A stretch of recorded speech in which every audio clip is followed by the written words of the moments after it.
अस्सलाम वालेकुम students, this is me doctor Awais Ahmed. अच्छा, जो मैं आप लोगों को डेली बेसिस पे वीडियोस में कह रहा था कि यार टेस्ट दोबारा से रिकंडक्ट होगा, आप लोग मानने के लिए कब तैयार थे? और अभी केपीके में टेस्ट दोबारा से रिकंडक्ट होगा। अभी यकीन मेरे ख्याल में आप लोगों को नहीं आ रहा, लेकिन टेस्ट कब होगा और टेस्ट कैसा होगा, अब इस पे फोकस करना है। सबसे पहली बात ये कि टेस्ट कब होगा। केएमयू एक मेडिकल यूनिवर्सिटी है, ना कि एक टेस्ट कंडक्टिंग बॉडी है। जिस तरह की ईटा टेस्ट कंडक्टिंग बॉडी है और एनटीएस टेस्टिंग कंडक्टिंग बॉडी है, तो इसी तरह केएमयू टेस्टिंग कंडक्टिंग बॉडी नहीं है। केएमयू एक मेडिकल यूनिवर्सिटी है। केएमयू के और भी ढेर सारे काम हैं, सिर्फ और सिर्फ लोगों के टेस्ट लेना नहीं है। सबसे पहली बात यह है कि क्या फी दोबारा जमा करनी है। उनका डिमांड यही था स्टूडेंट्स का, और जो कमेटी थी उनका डिमांड यही था कि दोबारा से स्टूडेंट्स को फी पे नहीं करना, क्योंकि सिर्फ और सिर्फ 1400 यानी 1400 रुपये खर्चा आया था एक स्टूडेंट के टेस्ट पे, और बाकी 6000 रुपये जमा किए थे। तो उनमें से जो पैसे रह गए थे उन पे केएमयू वाले अपनी तरफ से टेस्ट ले सकते हैं। लेकिन ये सिर्फ और सिर्फ टेस्ट लेने की बात नहीं है, इनमें और भी बहुत सारे काम आते हैं केएमयू के। ये एक्सपेंसेस उन चीज़ों के लिए केएमयू रखती है। तो सबसे पहली बात पी की हो गई, तो सजेशन तो ये दी गई है कि दोबारा से स्टूडेंट्स पी सबमिट ना करें, बल्कि केएमयू वालों के साथ जो पैसे रह गए हैं उन पे टेस्ट ली जाए। सबसे पहली बात। दूसरी बात ये कि टेस्ट कब होगा, यानी अचानक टेस्ट होगा या नहीं कुछ दिनों बाद होगा। तो अचानक तो टेस्ट पॉसिबल ही नहीं है, क्योंकि केएमयू तो टेस्टिंग कंडक्टिंग बॉडी नहीं है। तो केएमयू वाले तो खुद टेस्ट इतना जल्दी नहीं ले सकते। केएमयू तो या तो एनटीएस को देगी, अगर एनटीएस को नहीं देना यानी केएमयू ने खुद लेना है टेस्ट, तो फिर उसके लिए भी केएमयू को मतलब बहुत ज़्यादा बर्डन खुद पे डालना है। केएमयू कैट वालों के लिए भी इंटरव्यूज अरेंज करनी है, उनकी पीड सिलेक्शन, ये सारी चीज़ें केएमयू के सर पे है।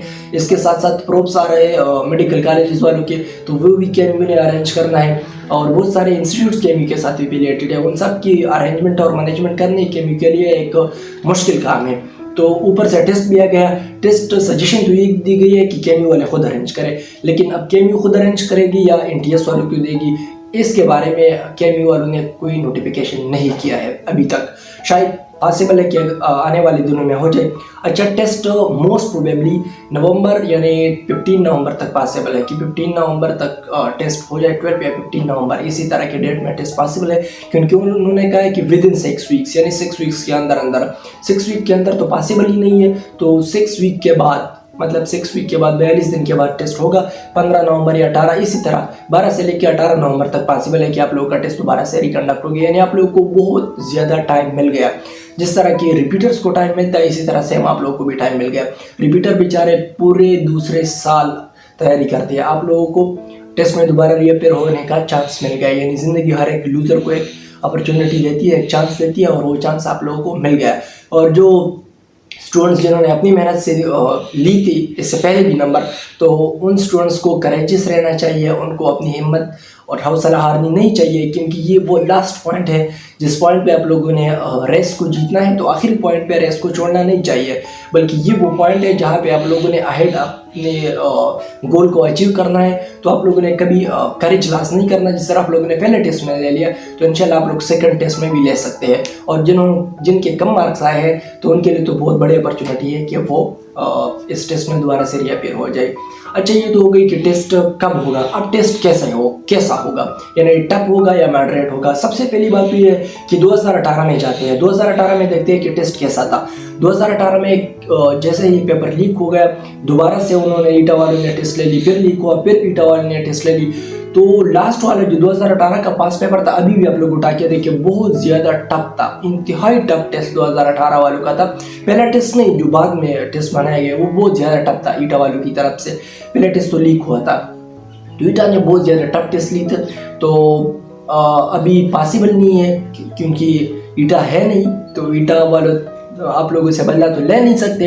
तो क्या होगा, केएमयू वाले टेस्ट लेंगे। और केएमयू वालों को ये सजेशन दी गई है कि केएमयू आपने जिस तरह पीएमडीसी के रूल्स है कि इतने क्वेश्चन रिकॉर्डिंग क्वेश्चन होंगे, इतने मॉडरेट होंगे, टफ इतने होंगे, यानी डिफिकल्टी लेवल ऑफ टेस्ट जो पीएमडीसी की तरफ से दिया गया था, केएमयू वालों ने उसको फॉलो करना है। सबसे पहली बात तो ये तो सजेशन दिया है। अगर केएमयू वाले उसको फॉलो ना करें, पाकिस्तान है, केएमयू है, कुछ भी पॉसिबल है। केएमयू वाले एक जालिम यूनिवर्सिटी है, वो कुछ भी कर सकती है आप लोगों के साथ। तो केएमयू पे ट्रस्ट नहीं करना चाहिए। सबसे पहली बात, अपनी प्रिपरेशन अच्छी तरीके से करनी चाहिए, और अब ये नहीं सोचना चाहिए कि टेस्ट ईजी होगा। दोबारा से आप लोगों ने टेस्ट देना है, 1 साल में 2 टेस्ट देना है और अच्छा खासा टाइम भी आप लोगों को मिल गया। तो ये सोच ध्यान से खत्म करें कि टेस्ट ईजी होगा। जितना ईजी टेस्ट होगा इतना ईपीसी पे डिपेंड ज़्यादा होगा, यानी ईपीसी के मार्क्स पे डिपेंड ज़्यादा होगा, टेस्ट के मार्क्स पे डिपेंड नहीं होगा। तो टेस्ट जितना टफ होगा उतना आप लोगों के लिए ज़्यादा बेनिफिशियल होगा, इतना आप लोग अच्छा स्कोर करेंगे। अच्छा स्कोर ना हो लेकिन आपको अच्छा मेडिकल कॉलेज तो मिल सकता है ना। पीएमडीसी वालों ने उनको जो कहा है कि यानी डिफिकल्टी लेवल आप टेस्ट ही होगा, तो KU is bound to follow the rules of PMDC. तो पीएमडीसी वालों के जो रूल्स हैं इनके अकॉर्डिंगली पॉसिबल तो ये है कि टेस्ट वही जैसा हो और मेरिट लिस्ट भी उससे थोड़ा कम हो। लेकिन अगर केयू वाले अपनी तरफ से रहे तो कौन केयू को कह सकता है, और फिर तीसरी मरतबा टेस्ट रिकंडक्ट करना पॉसिबल नहीं है।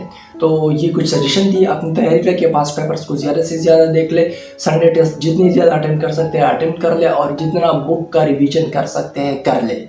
और हाँ, एक बात रह गई थी और वो ये है कि क्या दूसरे प्रोविंसेस वाले ईटा का टेस्ट दे सकते हैं। ये सजेशन दी गई थी कि सिर्फ और सिर्फ केपीके के जो डोमिसाइल होल्डर्स हैं, यानी वो चाहे पाकिस्तान के जिस रीजन में भी हो, लेकिन अगर वो केपीके के डोमिसाइल होल्डर्स हैं ना तो वो टेस्ट के लिए एलिजिबल हो गए। यानी यूएचएस वाले टेस्ट के केपीके के टेस्ट के लिए एलिजिबल नहीं है, सिर्फ और सिर्फ जो केपीके वाले स्टूडेंट्स हैं वो ईटा के लिए एलिजिबल है। ये तो उन्होंने सजेशन दी थी।